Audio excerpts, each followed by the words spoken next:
Hello दोस्तों, नमस्ते, प्रणाम। मैं आप सबकी पूनम और पूजा दोनों बहन आप सबको गीत सुनाने जा रहे हैं। जो शराबी पति होते हैं उनके लिए पत्नी का क्या कहना है, कजरी गीत के माध्यम से आप लोग सुनिए। ऐसे रोज रोज पीबा जब शराब पिया होई जाबा खराब पिया ना। ऐसे रोज रोज पीबा जब शराब पिया होई जाबा खराब पिया ना।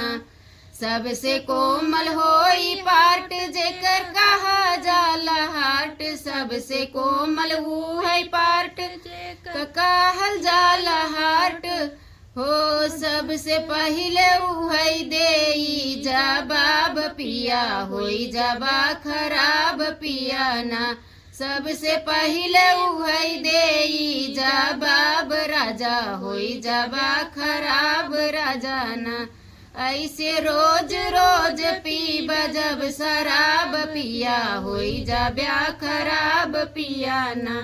ऐसे रोज रोज पीबा जब शराब पिया होई जाबा खराब पिया ना।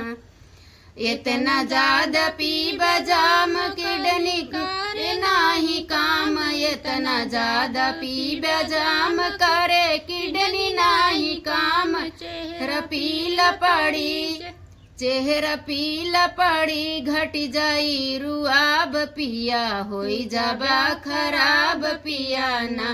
चेहरा पीला पड़ी होई जाबा खराब पिया होई जाबा खराब पिया ना।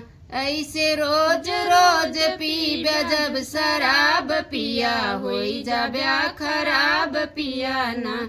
ऐसे रोज रोज पीबा जब शराब पिया होई जाबा खराब पिया ना।